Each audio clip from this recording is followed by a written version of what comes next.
what's up? It's me, Haley Jones, and we are here with Morgan Honeycutt. This is the Big Orange Business Podcast, and we are talking Max Pharmacy, which I'm excited about.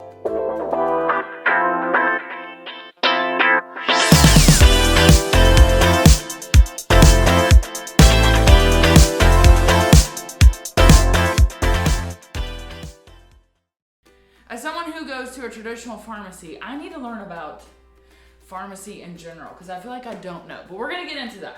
But first, word on the street is you are a UT, University of Tennessee. I feel like I have to specify that now. Absolutely. Alum. Okay, so are you like a football guy, a basketball guy, none of the above? Like, where do we sit on the sports spectrum? A little bit of everything. Full-blooded Orange. They got me for 2 seasons, if you will, meaning undergraduate degree from the University of Tennessee and then right into pharmacy school through the University of Tennessee as well. And so football games, you're going to find me there more often than not. Same thing with basketball. Baseball, obviously, several years ago, came back into the fold, and now we're a little more nervous about this year than I would have been. But I feel like we made the right decision. Really excited to see Coach Elander get his chance. But everything's orange, and that's it. Honestly, it's surprising I don't have orange on today. All orange every day. Okay, how would you describe the 2025 football season in one word? Disappointing. That was my word I was thinking too. It was disappointing. I was trying to think of a word with a little bit less negative connotation because there's some things to build on. Yeah. But obviously, 4 losses was never something I was anticipating for our team this year. Yeah, no. Well, also, I feel like once we played Georgia, which was towards the beginning of the season, we lost our mojo. We did.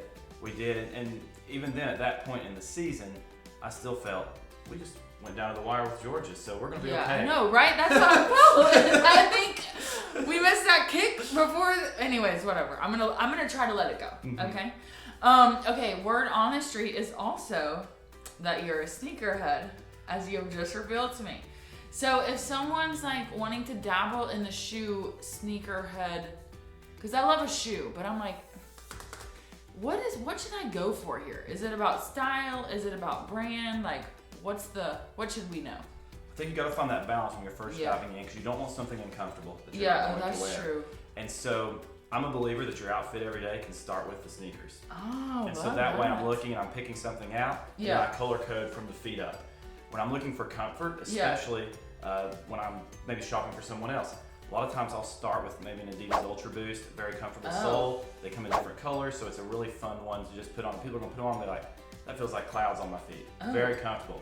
Adidas Ultra Boost. Yeah, it's a not sponsored, but we're open to it. Yes, no, well, and I hit a little bit of everything, and so, but if you're going more for the looks, you can never beat the classic Jordan 1 or a Nike Air Max 1. Okay. We've got a number of pairs of those in multiple colorways, and I like to go that direction as well. I just learned this year what a colorway is. Which is like, wouldn't you describe it as like a color scheme? It's like the scheme of the product, I guess, like the colorway of the. Because I watched on Netflix, maybe it was, I don't know, it's the Shaq and Allen Iverson Adidas, like they're trying to bring the basketball shoe back. Yeah. And they're talking about colorways. I'm like, what are they talking about? Because I thought they were saying color waves, but they're saying colorway. Colorways, absolutely. I'm bad about, I find a shoe I really like, and then I just buy multiple pairs in all the different colors that I think I would wear or want to wear. And I do the same thing for my wife. I reciprocate. So I got to remember, if I'm buying a pair of shoes and remember occasionally, I got to buy her a pair too. Yeah, that's good. That's good. Okay, little rapid fire about pharmacies. This may be too spicy to ask, maybe too controversial, but what is like one of the most overrated over-the-counter drugs today? I'm not going to throw one. If you say Pepto-Bismol, no. Absolutely. I hate to throw one under the bus, but we'll think through that. Always be careful if you're looking at just some of the various vitamins and minerals. Some of them, the more common ones you've heard of, like a calcium or a vitamin D, have real proven benefit. Yeah. Every now and then they throw a combo vitamin out there that's kind of like, where's the data behind that? But if I must pick one over the counter that we talk about in school all the time, some of the guaifenesin is the generic name, but some of the mucus relief medications, when it's just that by itself, there's some good data out there. And if you just drink plenty of water, as wild as that sounds, can also help flush that system in congestion about to the level some of the mucus relief medications can. So now I'm not talking about combo pills, but if it's just solely a guaifenesin with nothing else in it, I would tell you sometimes a good flushing of a lot of glasses of water can do the same thing. Water. So there's your one. There you go. Okay, like let's get into business hardcore. So you are the CEO for Max Pharmacy.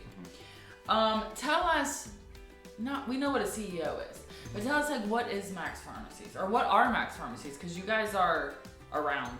Absolutely. Max Pharmacy has been around since 1989, started by Mac Wilhoit.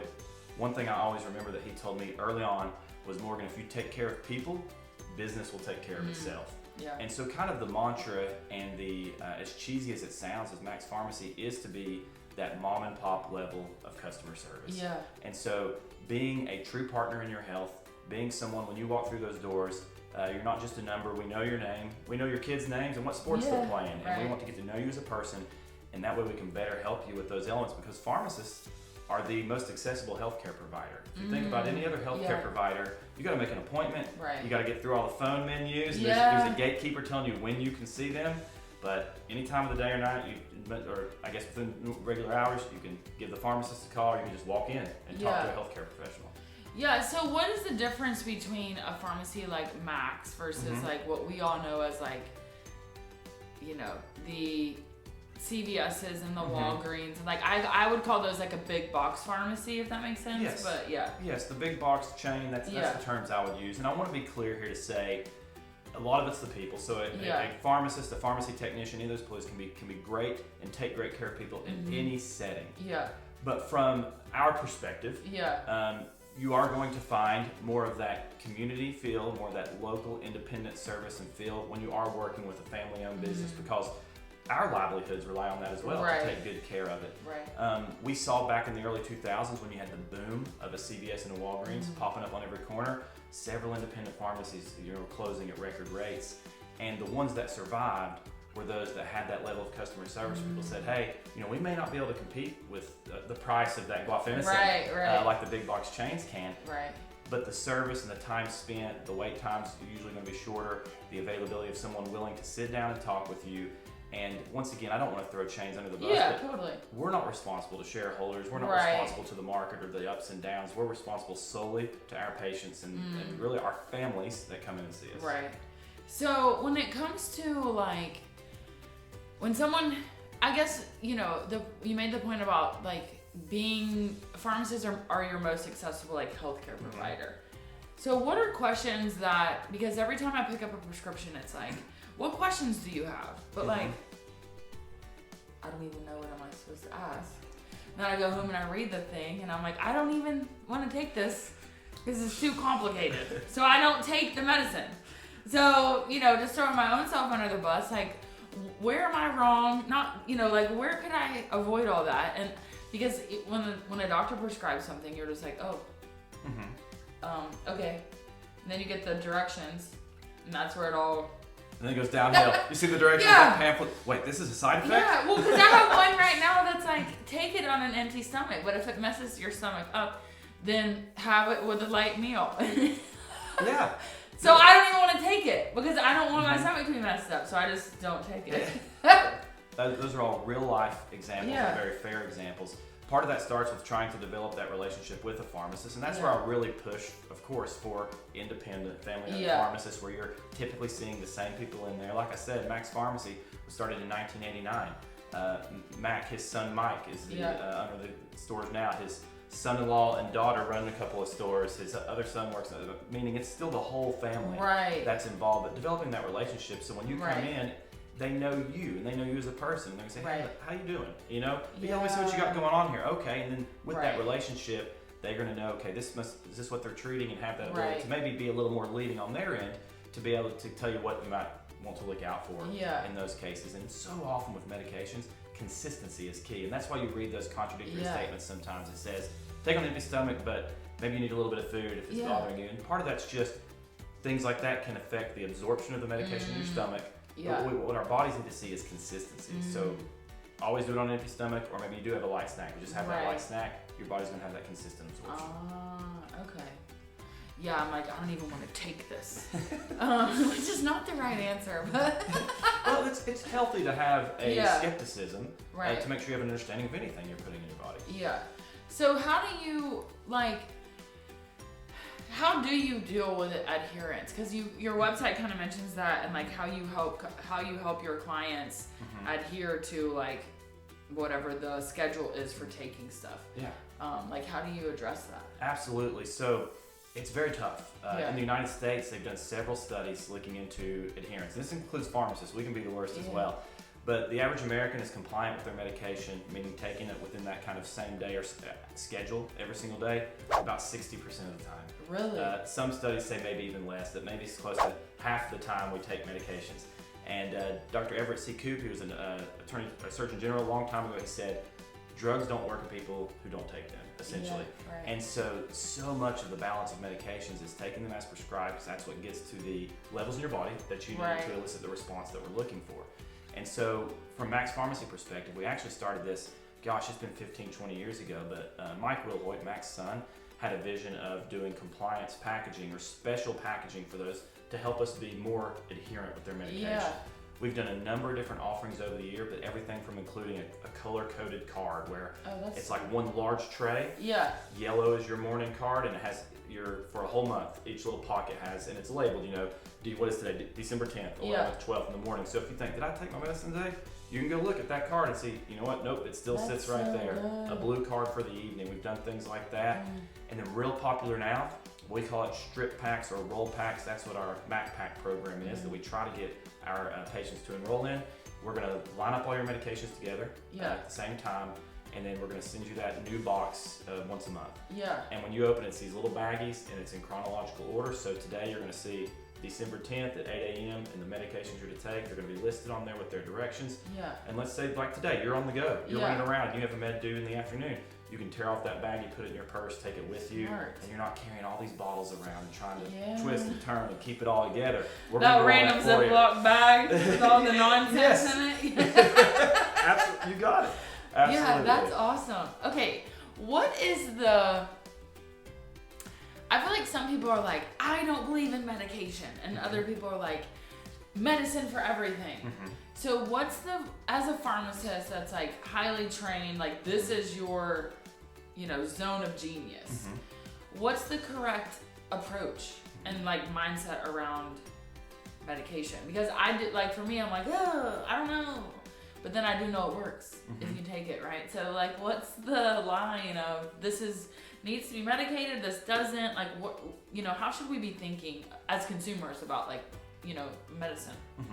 Yeah, one is know your audience. So anytime I'm engaged talking to a patient about their care and they have those concerns, I'm first trying to get to the why they might feel that way. Is it something that they had experience with in the past, or a family member had experience with, or is it something they read on social media? Right? And that's one of the things that, from our side of the table in the profession, social media can drive you crazy. There's that mentality of I saw it on the internet. Right. I saw it on TikTok. Yes. Yeah. And now everyone has access to that and can post whatever they want. Right. And so I try to come at it to approach of making sure you have empathy for what they're feeling and you're talking to them about it, and then lead that into, here is why I believe this medication makes sense for you. Right. And, this is how it works in your body. This is the receptors that it's known to interact with that can help with that. Perhaps it's something for allergies, and try to explain to them, okay, when you have that runny, sneezy nose, this is what's happening. These are the allergic factors that are attacking your body's eliciting a response. This antihistamine, here's what that means. What it's doing is it's putting in blockers to do this or that, and try to tell them from a mechanistic way in layman's terms what we're hopeful for and expecting, and then talk about the risks, like what are the real risks, because oftentimes when we read those pamphlets, maybe that one you saw that concerns you happens 1 out of 10,000 times, or 1 out of 100,000 times, or it might even be it doesn't happen except it happened in mice, and so therefore they've got to list it. And so they'll even say that, like, clinical trials, there's all kinds of things when you dive in, especially for example, the pregnancy risk categories of the medication. Each category is a different meaning. Some are a category that explicitly says, hey, we saw this in humans. Others are, we can't prove it right or wrong, or some say it was seen in animals or it wasn't seen in animals. Like they have different levels of testing that they'll kind of break that down. And we try to just use all that information to ease the concerns. Right. But yeah, once again, it's healthy to have a skepticism and not just blindly put anything in your body. But we've made tremendous medical advancements over the years, and that's led to higher quality of life. It's led to longer, life expectancy. And that's the types of things we try to impress upon our patients. Yeah. So when you're watching like a commercial and it's like, this drug is amazing and it's gonna be the best thing that ever happened to you, and then it's like basically all these disclaimers about like your car is gonna blow up and like whatever. Like, how seriously should we take that? I mean, yeah, the commercials can sometimes, even from a pharmacist, be kind of an eye roll, because to your point, they try to spend the first 30 seconds of telling you how this is the world-saving drug, right? And then the last 15 seconds, someone's talking as fast as they can. And, this medication may cause nausea, vomiting, indigestion.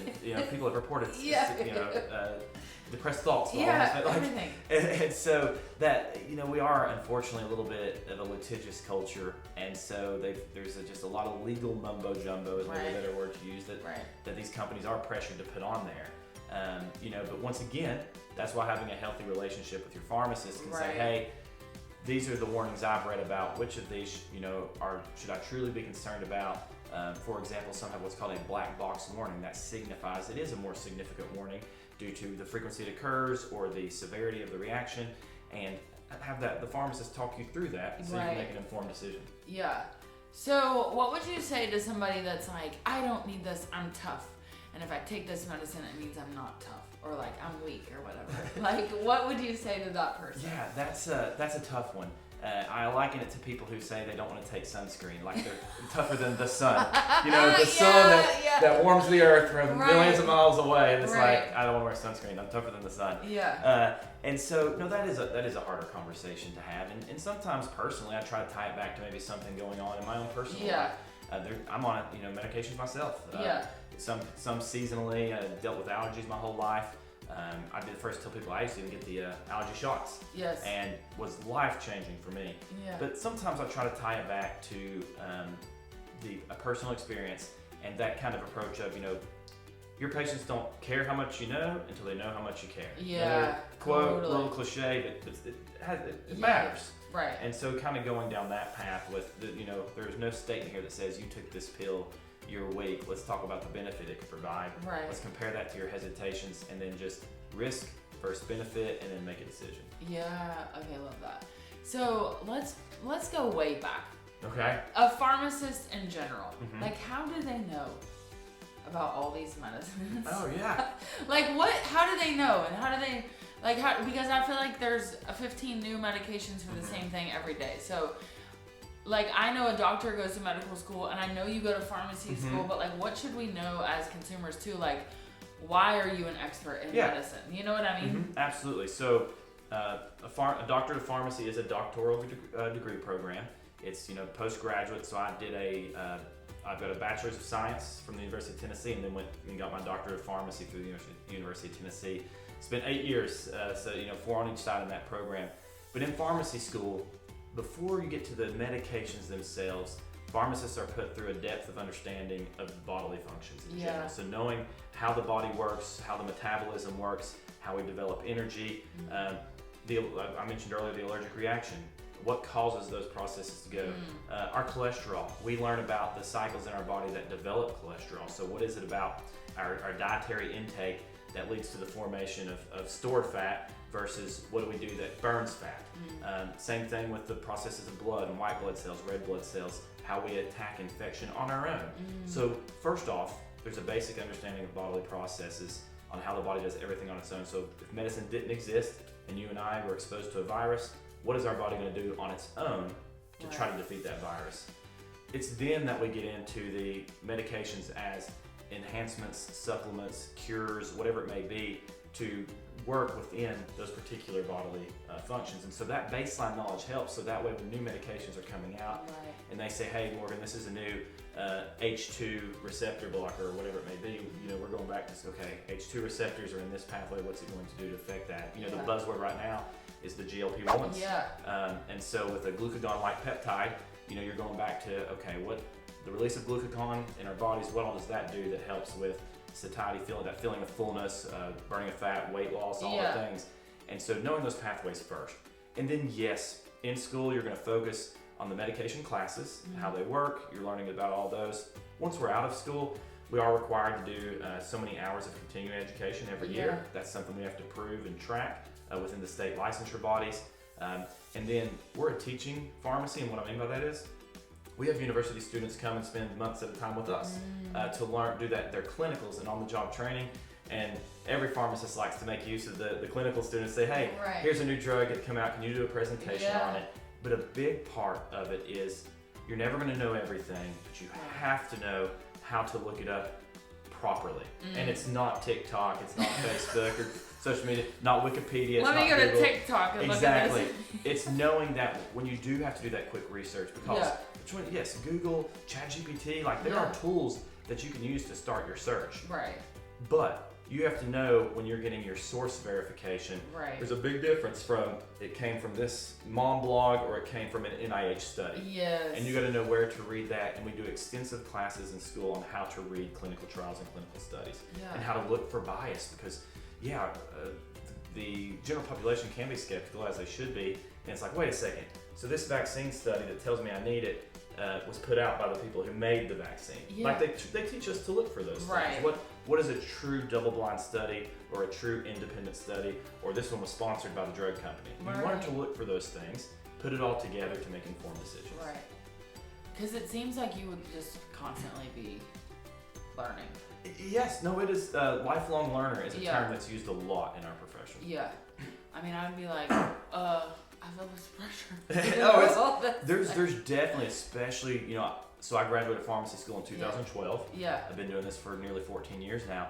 And there's absolutely a pressure, an anxiety, especially when you come out, that you get that comfort, and common things are common. Yeah. There's an ebb and flow of what new medications take off, what new medications kind of go to the wayside, and you kind of learn to make sure you're familiar with the common things. Yeah.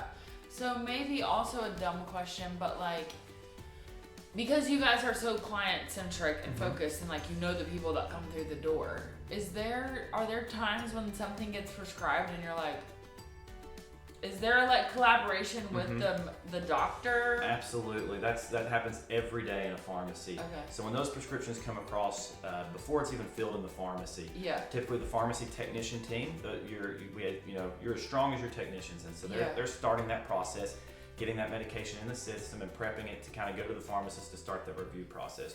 Before the first pill goes in the bottle, our pharmacists are looking at that order and looking for drug-drug interactions. So is there something you're already on that the doctor may not have been aware of that we need to make sure we're checking on? Allergies. Do you have any drug allergies? A penicillin allergy or a sulfa allergy? And then to your point, just generally speaking, we know that, Ms. Jones has this specific condition, and this medication can make that worse in some cases. And so we need to call the doc and say, hey, they've not been aware, they've been dealing with this, we're afraid this will exacerbate or make worse what they're dealing with on this side, and we make a recommendation to do this. So there's a constant collaboration between pharmacists and physicians, and we call it the team-based care approach, which is great. That's what we want to see. And so that happens every single day in the pharmacy. Yeah, because I'm just thinking, how do you know? Because obviously there's blind spots, depending on what kind of doctor you are. If you're just seeing somebody for ear, nose, and throat, you may not know what's going on with a heart condition, or I don't know, but 100%. Okay, yeah, I'm just thinking it feels heavy. It absolutely is. We carry a lot of insurance. It's all, Makes sense. You gotta do what you gotta do. Okay, so you mentioned the GLP-1s or whatever, which is, I feel all the rage, all the hot topics, are all the hot topic. So when people are just, maybe not even just about GLP-1s, but when things like that come out, because to me GLP-1 seems like this is changing medical history, basically. How people, it feels like a shift in something, in a problem or whatever. So I guess I'm just curious, should people proceed with caution? How do they know they're on the right thing? What are the right questions to ask? How do they even, you know what I mean? How do you, what does that look like, if that makes sense? It makes perfect sense. And you are not wrong. Throughout my career, I've been hesitant to ever use the term miracle drug or world-changing drug, and I still will hesitate to ever go that far. However, The GLP-1 phenomenon has been amazing. Yeah. Rewind a couple of years ago, they kind of blasted onto the scene for diabetes, and this is not the first time medications have been developed for one thing, and you found tremendous benefit somewhere else. Yeah. The most famous one being Viagra was originally made for orthostatic hypotension, right. and then it had a side effect that became its primary use. And so, that's the only one I knew of. Like that's when you but that happens. And so with GLP-1s, we were seeing a great response to treat diabetes. Yeah. And then it was, wow, there's a secondary benefit here of many people are losing weight with this medication, and significant amounts of weight. Yeah. When it first started and people were beginning to, and I'm talking a couple years ago, to murmur of, hey, is this something we can prescribe for weight loss only? A lot of us were skeptical, myself included. And once again, it's kind of that, there's no magic pill that you just can do whatever you want all day, sit on your couch and lose weight and not have the diet and exercise piece. And the diet and exercise piece are important. But as more and more data came out, it became clear that the GLP medications really were providing an amazing benefit. We were seeing the gastric bypass surgeries were going down. Cardiovascular disease was seeing improvements. There's now even some studies looking at it. Is there benefit in progression of Alzheimer's or dementia? Every study that comes out seems to add another layer of possible benefit, and a lot of that just seems to circle back to that elimination of fat, reduction of your BMI that GLP-1s provide. During that shortage period, especially, we also saw compounding pharmacies doing it all over the place as well. And that was another time we were a little hesitant. We have a compounding branch as well. And we were like, you know what? I don't know that we're ready to compound this. It seems like it's just the Wild West. Yeah. People were ordering salts from who knows where. And if you watch the news at all, you know what I'm talking about with is this the same thing or is it a salt? Right. And we're like, you know what? This doesn't seem right. Well, rewind a year or two ago, and once again, as we kept following the studies and seeing what was coming out, even our team thought, okay, during this period of shortage, even our own pharmacies started compounding GLP-1 because we found a source that was stateside, so we were able to buy our active ingredient from a place in Texas, and we were confident it was on the green list of the FDA. The FDA green list is essentially saying that is an approved list, knowing the FDA is saying that's a known provider of raw ingredient and a safe provider, if you will, that it has approval to get through customs, approval to be shipped, that sort of thing. And so we found that the compounding world was really taking off with those. And we did a shift, within the Max Pharmacy family of a general wellness compounding. It got us to dive into that whole area of not just GLP-1s, but peptide therapy, anti-aging therapy. There's some coenzyme, one's called NAD+, that's found in every cell of your body. And as we age, those levels fall off. And it slows down cellular metabolism, which can speed up the aging process as your cells just kind of slow down with the functions they are used to completing. I don't like that. I don't either. And so we started looking into that as a therapy that we could provide. And so we found that this led us into the world of compounding a little heavier, that personalized and customizable medicine is an option that we now offer to people who say, you know what? What's available commercially, maybe I've had side effects or issues with, or maybe there's unique dosing, unique combinations that I want to have a physician tailor to meet me specifically versus having to do the big box offerings that are provided. And we actually just launched a new program. It's called choosehoney.com, where you can go meet with a physician, telehealth provider to look into wellness therapies that can be compounded specifically for you. And so we're really excited about that. It literally launched this month. Breaking news on podcast. Choose Honey. choosehoney.com. Okay. And we're very excited about that. But it's customizable medication delivered straight to your door. And kind of one thing that we look at is throughout human history, there's been two things I always equate that we've always had going on.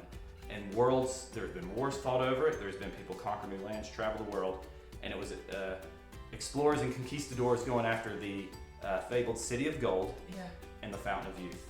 And I think that some of these medical advancements with GLP-1s probably leading that charge. We're exploring that. Are we finding, we're not going to live forever, don't mistake that, but are there things we're learning now when it comes to whether it be GLP-1 or peptide therapy or amino acid therapy, coenzyme therapy? We're learning more and more about those processes. And is there a way we can maintain a little of that right. young, how we feel in our 20s and 30s. Yeah. Can we hold on to that safely a Right. little bit longer? And so we've been doing a lot of research into that and are excited to really try to customize compounding for patient-specific medication. Yeah, and it's like a wellness approach, I guess. Like, I mean, I guess it's all a wellness approach. But Yes. It's like a preemptive. It's a full body Yeah. approach. And circling back, because I don't want anybody confusion from anybody with the GLP-1s, while we lose weight, when you lose, if you lose 3 pounds on a GLP-1, if you're not doing any of the dietary or exercise portion of your full body care, Yeah. then you're typically losing 2 pounds of muscle and 1 pound of fat. What? Yeah, they don't always tell you that. And so that's why we want to tell everybody, that's why we really encourage the full approach. I used to see it called the 3-legged stool approach of medication, diet, and exercise. Yeah. And that you don't use one of those stools or one of those legs, that stool's gonna fall over, right? Yeah. And so that's why still maintaining a healthy diet Yeah. and some form of exercise, you're gonna get help from any type of muscle wasting or that Right. type of thing as well. Because you need your muscles. You need them, they're important.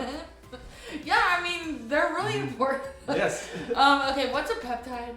Oh, so. Because I feel like that's all the rage. Yeah, And I'm just like, I don't want to get on peptide talk, so I haven't looked it on TikTok. Absolutely. But And we won't. I'll give an example of Yeah. what we'll do. But when you get into these wellness therapies, Yeah. they're typically chains of proteins or chains of amino acids that build up proteins in different combinations okay. that we have studied or know perform certain functions in the body. Yeah. One of the ones we're offering is called Sermorelin.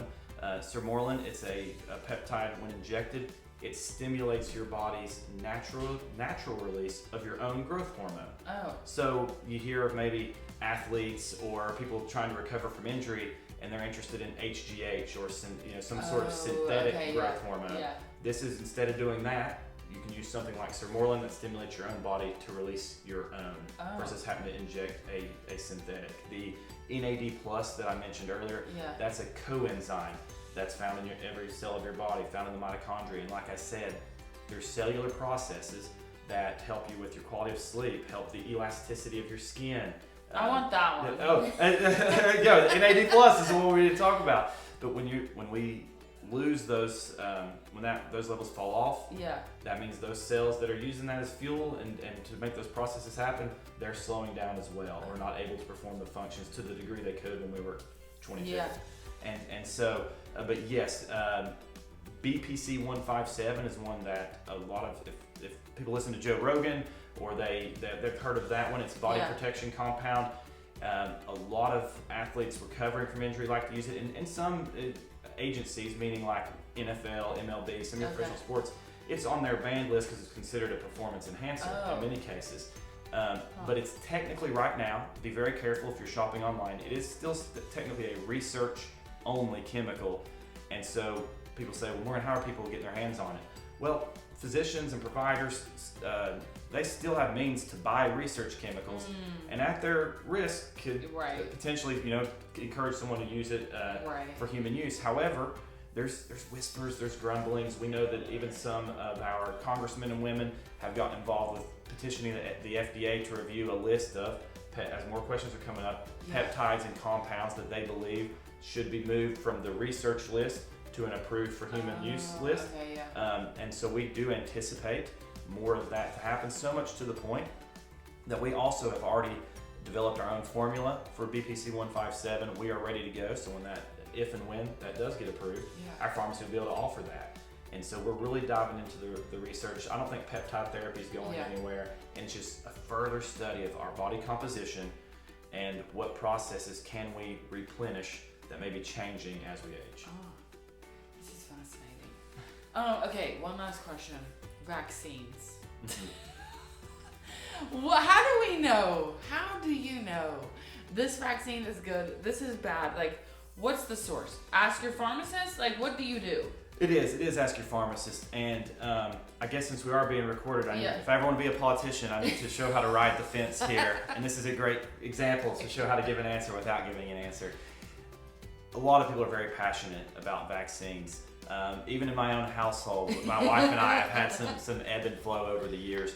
And the way I always talk about it is back to knowing what sources to use and what information to quote unquote trust or believe, and then make an informed decision. We have got decades of great data showing the diseases that have either been eliminated or just fallen off tremendously through the use of vaccine. Especially a lot of your childhood vaccines, some of your school vaccines, and what a vaccine is doing in its most in their most basic form is just like if I'm exposed to a virus now, my body's going to elicit a response, and the next time I'm exposed to it, hopefully my body fights it off on its own. And that's one of the many things we're trying to do in the vaccine world is we're trying to mimic that so the body can build up those protector cells that are now like, hey, I've seen that before. I can attack that when it comes in. Right. Now, having said that, we'll circle back to the buzzword of COVID. There was hard to ever be winners in COVID. We were hit with something worldwide that we'd never really dealt with before. Right. There was the timeline was shrunk to try to develop and get something out to take care of people, and so I understand both sides of I've got family members who it was, hey, as soon as that next vaccine's out, get that in my arm, and I have family members who are, don't touch me with any of them. Right. And I understand both viewpoints. Right. But regardless of which side of the line you fall on, it was a compressed timeline versus the data we have on some vaccines that have been used for, like I said, decades. Right. And so I think there's an approach there to take each one individually versus I don't think it's ever safe in life to apply blanket statements of just, well, all vaccines are bad. Right. Or all vaccines are good. It goes both ways. I think you have to take it on an individual basis. And then I said this earlier, but in healthcare, risk versus benefit is always something to take into account. For example, in a younger, healthy person, and especially during peak COVID, the age I was at, I looked at it and said, you know what? My risk from the continuing on with the COVID vaccines versus my benefit, for me, I fell in the category of, you know what? I got those first 2 doses. I'm not going to get any more. Yeah. And I got COVID, and I was sick for a little while. Right. But there's vaccines that maybe. If your workplace environment, if you're not someone who's ever exposed to certain things, well then maybe that vaccine isn't as important to you. And so, individual basis, do your research. Don't apply blanket statements. That's what I recommend to everyone. Yeah, and ask questions. I mean, And talk to your pharmacist. Yeah, and go to like a reputable, go to like the CDC or like go to Once again, while social media can be fun, it can be a way to connect. Right. But as I mentioned earlier, I was in the university system for 8 years studying these things, which included studying bodily functions, not the medications. Right. And that blog or that TikTok influencer, do they have an actual credential other than what they've read on their own on the internet, or what is their background, or are you listening to a podcast of an infectious disease physician? Right. Just know who you're listening to and ask yourself what are their credentials to discuss these things. Yeah, totally. Okay, is there anything that I haven't asked you about Max, about anything we haven't covered that you want to mention? No, I just appreciate the opportunity. Yeah. It's Max Hometown Pharmacies, served the area since 1989. We've got 2 locations in Knoxville area. We've got in Blount County, we have City Drug is under our umbrella. Some don't realize that, but that's part of Max Pharmacy. We got Max Pharmacy Townsend. Then in Anderson County, we got Max Pharmacy Oak Ridge. And then behind the scenes, I want to shout out Max Long-Term Care Solutions. We got a team that does assisted living and nursing home care. So that's a closed door branch of our business. Okay. I mean, you don't see them. They're behind the scenes delivering every day to assisted living communities, nursing homes across the Southeast, with a branch here in town in Powell and one in Atlanta. So we cover a lot of ground there. I'm excited to talk about the compounding operations that we mentioned here. We've got a large compounding lab at Max Pharmacy Oak Ridge. The Gulf Breeze Apothecary is in Gulf Breeze, Florida. That's where we're doing our own wellness therapies, and we'll ship it overnight to your door in Tennessee. I talked about everybody staying in pharmacy. The reason we're in Florida is Mac, one of his sons, moved to Florida after pharmacy school. There you go. And so that's the connection there, and how we ended up buying the pharmacy he was working at to bring it under our umbrella. Oh, that's cool. And so, but a lot of ways to serve. I encourage you to talk to, even if it's not Max. I understand that where you live, it may not be convenient, but I'll always support independent, family-owned pharmacies. Yeah. So whoever's in your area, I will always encourage you to shop local and get to know your pharmacist. Awesome, cool. And if people want to find out more, it's maxpharmacy.com. Maxpharmacy.com and then choosehoney. Yeah, which I already looked over there. I was like, oh, what is this? Anyways, Awesome. Thank you so much, Absolutely. Morgan. This is amazing. Thank you. We'll see you guys next time. Bye.